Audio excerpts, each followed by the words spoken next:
Здравейте днес от музея в град Шпайер, Германия. Всъщност това е най-големият технически музей в Германия. В Германия има не по-малко от 250 технически музея.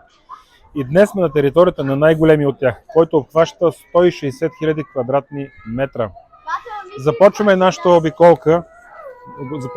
обиколка от един много интересен експонат Ан-22. Набор на Чичо Искрен от 1966 година с дължина от 57 метра и ширина от 64, височината му е 12,5 метра, 740 метра крайсерска скорост. Задвижва се от 4 двигателя Кузнецов, всеки един по 15 000 конски сили. Забележете, че теглото на този самолет, който е бил произведен преди 58 години, е 114 тона. Но излетното тегло на този самолет е 225 до 250 тона. Съдържанието на резервоарите за гориво е 127 000 литра. Представете си 250 тона преди почти 60 години да бъдат вдигнати във въздуха.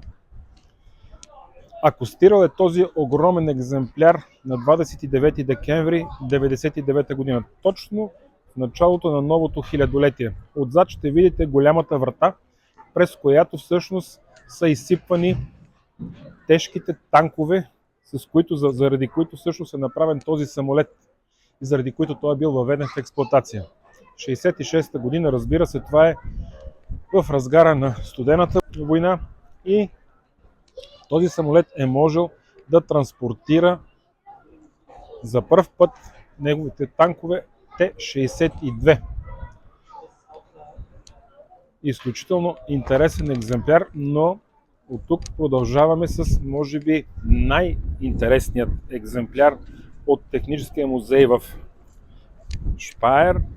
Това безспорно е най-интересният, най-титулованият, може би дори най-красивият самолет, а именно Boeing 747 или летящият слон Jumbo Jet.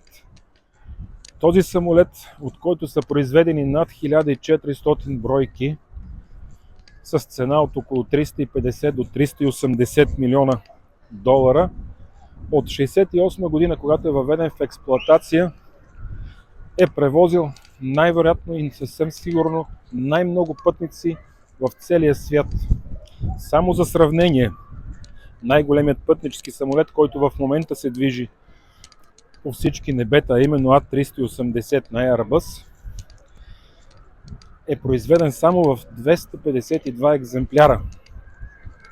Формално Airbus превъзхожда не с много, но все пак големината на Boeing, но точно този Boeing има легендарна слава, защото освен, че превозва американският президент под името Air Force One, конкретно този екземпляр, който е бил част от флота на Lufthansa, има забележителни постижения, а именно успяла да превози 4 милиона 912 хиляди пасажера.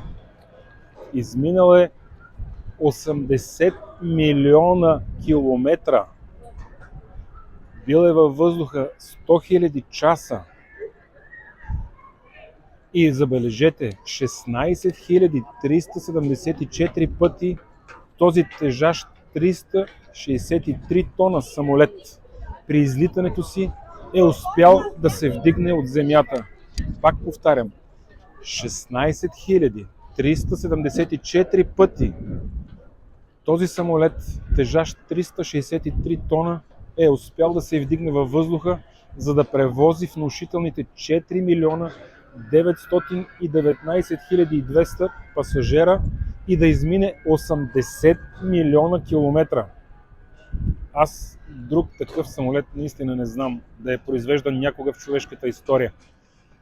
Формалните данни, дължината му е 70,5 метра, ширината е 59,5, височината е 19,5 метра, скоростта е 900 км в час, Максималният полет е 13 700 метра височина и съответно максималната далечина на летене е 9800 км. Ширината на фюзелажа е 6 метра и 13, празен, тежи 176 тона, а максималното излетно тегло е 378 тона. Излетното тегло на този самолет е, пак повтарям, 378 тона. При приземяването този самолет трябва да тежи не повече от 265 тона. Капацитета на резервоарите му за гориво обхваща 203 000 литра. А разхода му е 13 550 литра на час.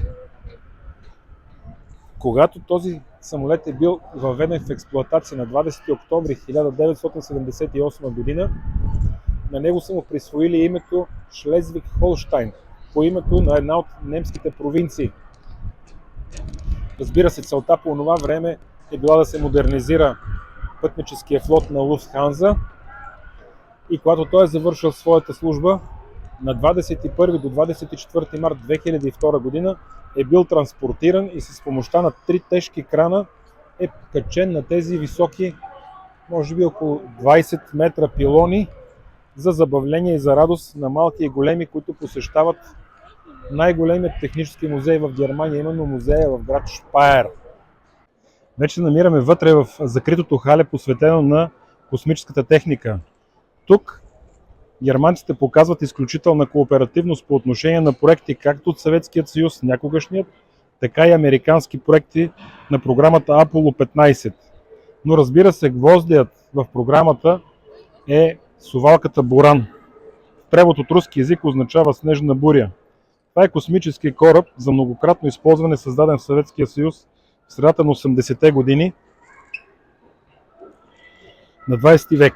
За пръв и единствен път Буран е изстрелян в орбита на 15 ноември 1988 година с помощта на ракетата носител енергия. Без екипаж на борда, корабът се управлява дистанционно от Земята. Програмата е прекратена през 1993 година след разпадането на Съветския съюз и корабът е унищожен през 2002 година при инцидент в хангара, в който се съхранява.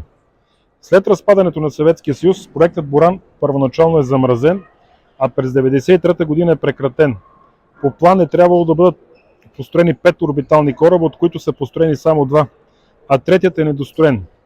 Първият кораб изделие е единственият летял в космоса. На 12 май 2002 година е унищожен в резултат на разрушаване покрива на зданието, в което е съхраняван, а вторият кораб се намира в Казахстан на космодром Байконур и е собственост на тази република. В началото на 1993 година годността му за полет е била 95-97%. Третият кораб е недостроен. Степента му на готовност се оценява различно от 30 до 50%, но след, разбира се, разпада на Съветския съюз и промяната на плановете на останали Русия от нея, е продаден на музея в Шпайер, където днес ние можем да го видим на живо. Виждате совалката, която всъщност е излитала в открит космос и е продължавала по околоземна орбита. На практика, в най-голяма степен имате възможност именно тук да видите на живо космическата програма на несъществуващия вече Съветския съюз и неговата совалка Буран. Разбира се, тя е направена в отговор на американската космическа совалка. И това е единственото място, в което цивилни и граждански лица биха могли да видят, да разгледат отблизо този уникален и интересен проект, който знаменува края на една епоха в съветската космическа програма. Това, което виждате отвън, са плочките с топлоизолация, които са ключово важни, тъй като при навлизането в земната атмосфера триенето е толкова голямо, че температурата се повдига до степен, в която метала се разтапя. И благодарение именно на топлоизолацията се осъществява изобщо възможно такова летене. Както знаете, совалката на американците се разпадна именно поради падане на една от топлоизолационните плочки, която разруши част от крилото и в крайна сметка доведе до трагедията с загиването на американските космонавти.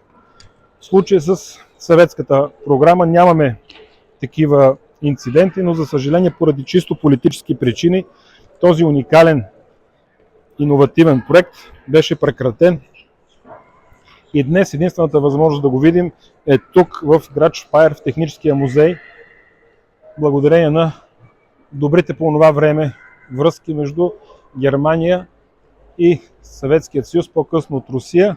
Както знаете, много бивши германски политици започнаха работа в големи руски корпорации и има едно традиционно добро сътрудничество между тези две страни, в миналото казвам, което доведе до факта, че днес можем да видим този буран именно тук, на територията на музея в Шпайер.